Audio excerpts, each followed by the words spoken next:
Сәлем қыздар, менің YouTube каналыма қош келдіңіздер. Жазылып тіркелуді ұмытпаңыздар.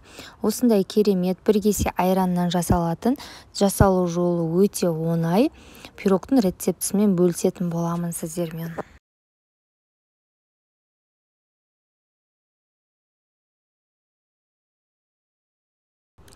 Ең алдымен ыдысымызға 3 жұмыртқамызды салып,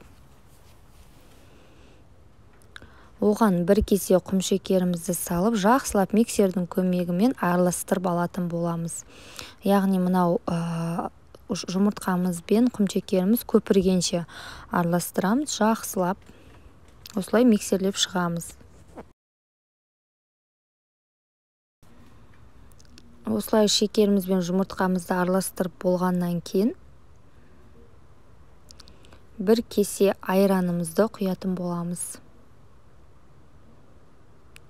Және бір кесе май мен сливичный берега пайдаланамын.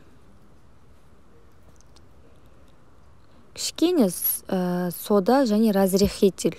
Бір пачка разрыхитель және ванилин қосатын боламыз.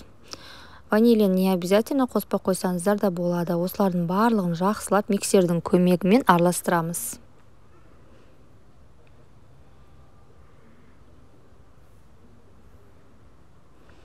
Бір кесе ұн, 2 кесе ұн саламыз, оны бірден араластырмаймыз. Бірінші бір кесені араластырып болғаннан кейін екіншісін жақсылап тағы да араластыратын боламыз.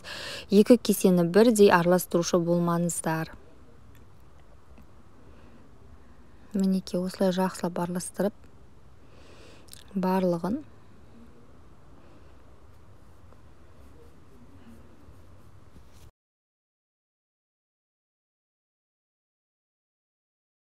міне бізде осындай қою керемет тестамыз дайын болды.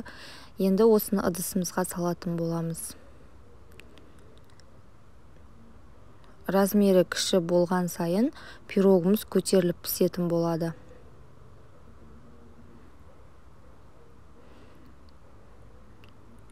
Осылай негізі арасына жаңғақ, дәне қосып жіберсеңіздер болады. Менде үйде клубника бар еді, соны қосып жібердім. Егер жоқ болса, қоспай қойсаңыздар да болады. Бұл өздігінен де дәмді болады пирогымыз.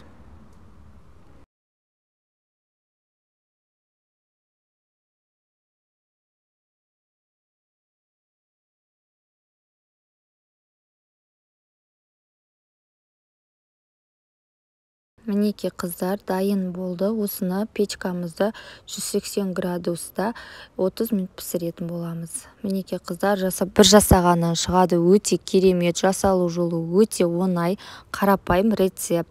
Каналға тіркелуді ұмытпаңыздар.